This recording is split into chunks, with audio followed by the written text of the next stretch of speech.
Nah, tiga yang terakhir situasional. Ada istilah kesepian sementara. Kesepian sementara itu dalam kondisi di waktu tertentu saja kamu merasa kesepian. Saya kesepian, Pak. Kalau malam hari saja sebenarnya, Pak. Kalau siang enggak. Kalau siang temannya banyak saya, Pak. Nah, itu kesepian yang sementara saja. Ada yang kesepian kronis. Ini kayak penyakit ya. Kebalikannya kesepian yang sementara, yang transien. Ada transien, ada kronis. Kalau yang kronis ini rasanya sepi terus. Kalau tadi kan sementara. Kayak kalian baru putus itu loh. Itu kan kamu kalau bikin puisi, hidupku rasanya dipenuhi kesepian. Itu kesepian terus, itu kronis sudah. Jadi kamu situasi apapun yang kamu hadapi, kamu merasa sepi. Jadi beda dengan transien tadi. Kalau transien di waktu tertentu saja. Kalau kronis ya ada kesepian situasional. Kesepian situasional itu syarat dan ketentuan tertentu yang membuat kamu terasa sepi. Pak, saya itu kesepian kalau akhir bulan. Kenapa? Uang saya habis. Nah, itu berarti situasional. Saya kalau akhir bulan rasanya sepi. Kenapa? Teman-teman menghindar semua, Pak. Kenapa? Ya mereka tahu kalau saya sudah tidak punya uang lagi. Mereka khawatir tak utangi mungkin. Ini kesepian situasional.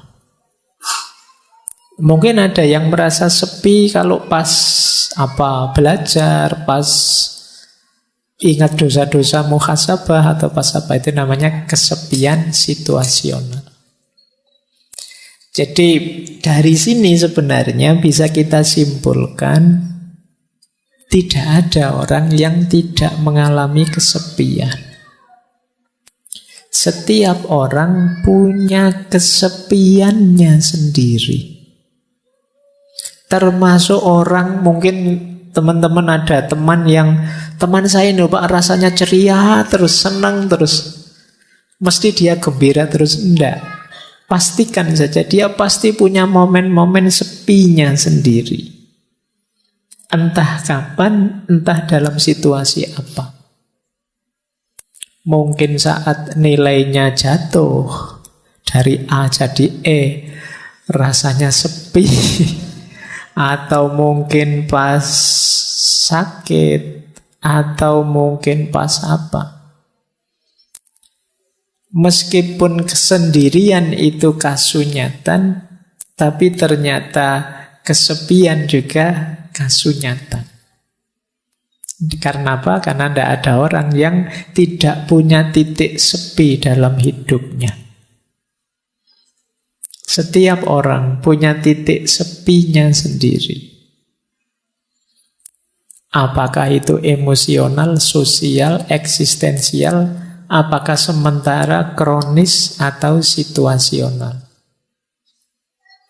Jadi, kalau menghadapi kondisi semacam ini berarti baik kesendirian maupun kesepian adalah sesuatu yang harus kita terima.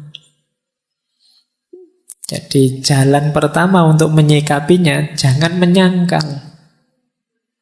Terimalah bahwa, oh iya Pak, saya kadang-kadang memang merasa sepi. Entah dalam situasi apa. Bahkan nanti di belakang kita masuk ke tema orang yang sengaja ingin menyepi. Dalam agama ini mulia. Jadi yang jelas, kesendirian dan kesepian itu dua hal yang sama-sama eksistensial kita alami dalam hidup kita. Nah, ada yang punya perspektif seperti ini. Punya perspektif bahwa kesepian itu lahir sebenarnya karena ada keinginan untuk dipahami yang tidak terpenuhi. Kenapa kok setiap orang punya titik sepinya sendiri? Karena dalam hidup pasti ada hal di mana kita ingin dipahami dan orang lain tidak bisa memahami kita. Dan kita jengkel, dan kita kecewa, dan kita marah, dan kita merasa diabaikan dan lain sebagainya. Di titik itu kita merasa kesepian. Mau saya gini loh, kok teman-teman itu tidak paham-paham sih. Itu kan kita jengkel.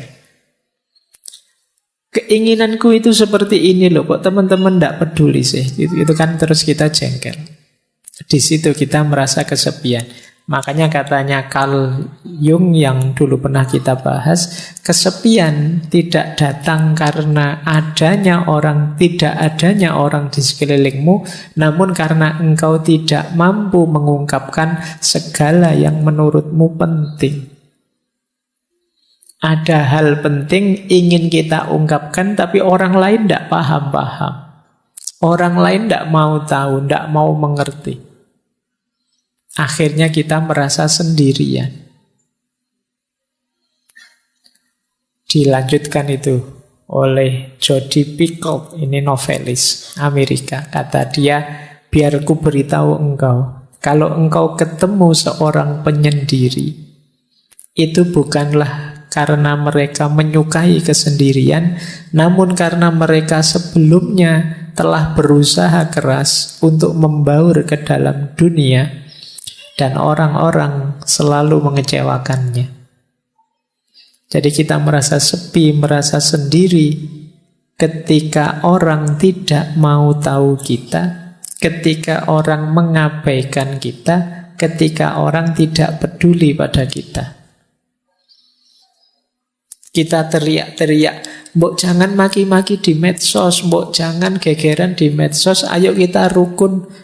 Dan orang-orang tetap maki-maki, tetap gegeran. Di situ kan kita merasa, ternyata suaraku tidak didengar. Ternyata nasihatku tidak diikuti. Ternyata keinginanku tidak dipahami. Di situ kita merasa, nilaiku ini apa sih? Ini jadi sepilah kita merasa itu. Maka teman-teman kalau merasa hidupnya semi, coba dicek. Jangan-jangan seperti yang dijelaskan di awal, kita mematok keinginan terlalu tinggi terhadap orang lain. Kita ingin orang lain paham kita ingin orang lain suka pada kita ingin orang lain peduli pada kita ingin orang lain memperhatikan nasihat kita. Dan ketika keinginan ini tidak terpenuhi, kita merasa asing, kita merasa sepi. Disitulah Khalil Gibran berkata, rasa kesepianku lahir saat orang memuji omong kosongku dan mencela kediaman kebijaksanaanku. Dia merasa sepi karena kalau saya ngomong kosong yang aneh-aneh yang tidak penting, kok malah dipuji oleh orang. Semuanya nge-like, semuanya suka, padahal itu cuma isinya prank-prank yang tidak jelas.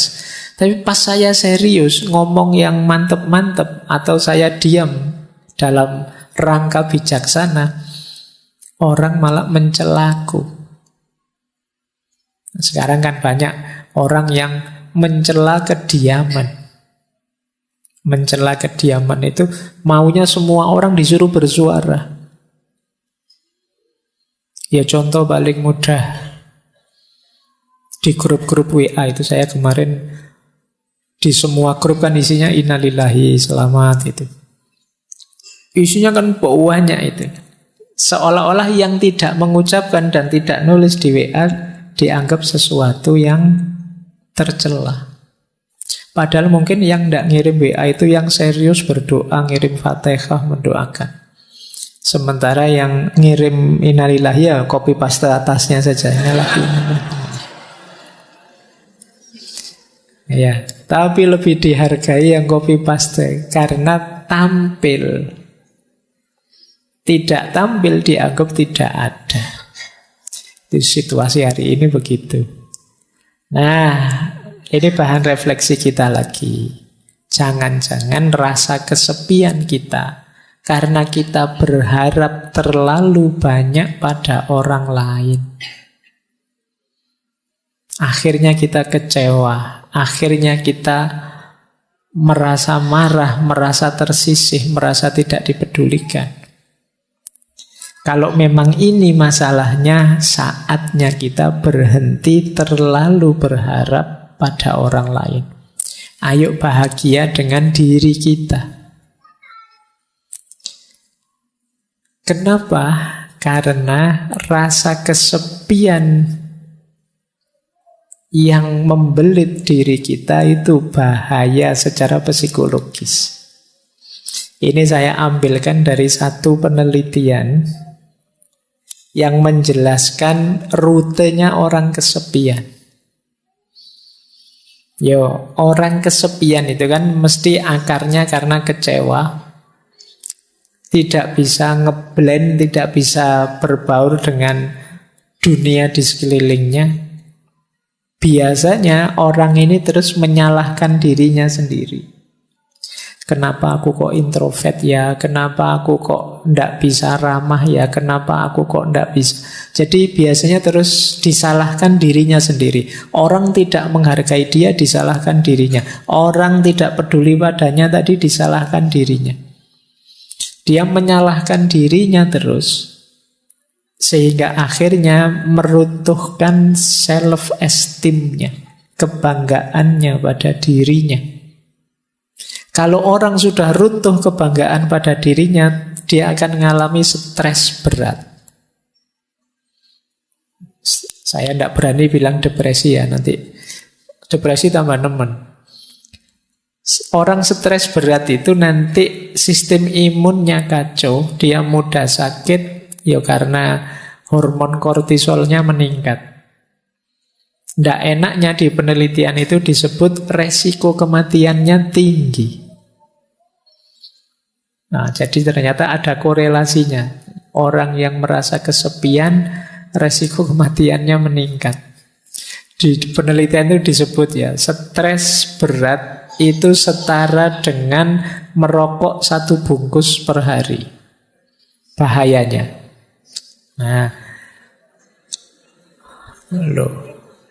berarti kalau teman-teman, tapi Pak kalau saya pas stres itu malah ngerokok Pak.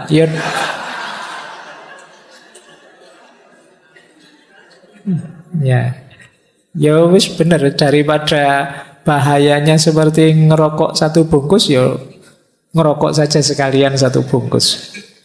Ya memang bahayanya itu. Atau dan lebih beresiko daripada obesitas. Dan lebih mempengaruhi kesehatan daripada orang yang tidak mau olahraga. Jadi ternyata efeknya bisa ke kesehatan. Meskipun tadi hanya kesepian. Sepi, menyalahkan diri sendiri, stres, dan mati. Resiko kematiannya tinggi. Oke, baik. Semoga teman-teman yang sedang sendirian tidak kesepian.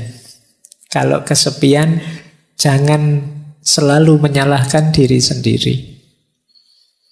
Kesepian tidak apa-apa, asal gembira, senang, menikmati. Alhamdulillah ya Allah, aku sendirian, tidak ada yang ganggu.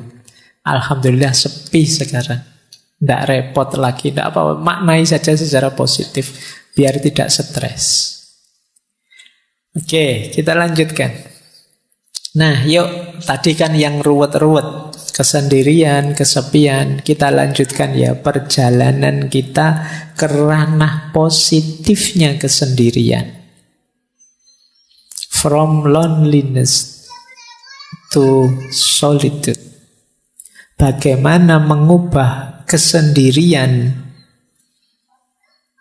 yang tadi kesepian menjadi kesendirian yang bermanfaat, berguna untuk diri kita. Tapi sebelum itu, mari kita lakukan 5 hal ini. Biar kesendirian kita positif. Yang pertama, Ayo kita terima dan kita renungi. Jadi acceptance and reflection. Aku kok merasa sendiri, aku ini kok kesendirian, akarnya apa, sebabnya apa, yang menyebabkan situasi ini apa, mentalku kah, lingkungan kah, atau apakah. Jadi ada refleksinya. Kalau sudah terus self-development itu meningkatkan diri. Oh, selama ini mungkin aku terlalu mengikuti kata hatiku. Tak latihan sebentar untuk bisa melampaui rasa suka dan tidak suka. Ini self-development namanya, mendidik diri. Nanti ada penjelasannya di belakang. Yang ketiga, action. Apapun yang terjadi, meskipun sedang kesepian, jangan berhenti berkarya, jangan berhenti bertindak, berperilaku, melakukan apa yang kita inginkan. Jadi acceptance, reflection, self-development, action, dan social support. Tetap berinteraksilah dengan orang lain untuk dapat dukungan. Setidaknya dukungan semangat, dukungan supporter yang menegaskan bahwa masih ada kok orang yang peduli dengan kita. Kita masih ada kok teman meskipun tidak terlalu memahami kita misalnya. Itu social support. Dan yang kelima bisa lewat jalur spiritualitas. Jangan lupa, sesepi apapun hidup kita, masih ada Allah. Nah ini nanti puncaknya nanti ke sini ya. Terakhir saya ingin ngomong ini. Tapi itu tadi, hidupkan dulu, nyalakan dulu 4 yang pertama. Terimalah, kalau mampu renungilah. Kemudian perbaiki diri kalau memang harus ada yang diperbaiki. Jalankan, tetap beraktivitas, berkarya. Biar tidak runtuh kebanggaanmu pada dirimu. Setelah itu yakinlah bahwa akan selalu ada orang yang siap mendukungmu. Tegaskan social support di sekeliling kita. Pendukung orang-orang yang mencintai kita, menyayangi kita, yang anytime siap membantu kita semampu mereka.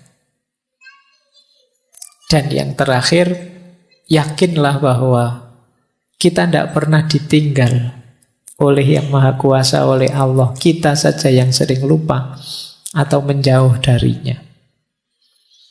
Ini akan jadi solusi agar loneliness berubah jadi solitude. Mungkin kita masih sendirian, tapi sekarang kesendirian itu produktif. Kesendirian itu manfaatnya besar. Baik lewat jalur peningkatan kualitas diri maupun lewat jalur spiritualitas. Diri kita meningkat, kedekatan kita dengan Tuhan bisa juga meningkat lewat jalan kesendirian, lewat jalan loneliness. Disitulah nanti loneliness menjelma jadi solitude. Jadi kesendirian yang positif, kesendirian yang bermanfaat. Oke, baik. Kita mulai babak kedua. Tadi babak pertama kita membahas tentang kesendirian dan kesepian, dan ikhwal tentang sisi negatifnya kesendirian. Sekarang kita mulai masuk ke sisi positifnya. Yang pertama, ada banyak norma moral maupun norma agama yang mengarahkan kita untuk sendiri dan menganggap kesendirian itu adalah keutamaan. Nanti yang agama saya bicarakan di belakang. Saya ambil contoh misalnya Mahatma Gandhi. Orang itu bisa membuktikan dirinya khususnya dalam kesendirian. Kata Gandhi, adalah mudah untuk tegak dalam kerumunan, namun memerlukan keberanian untuk tegak sendirian.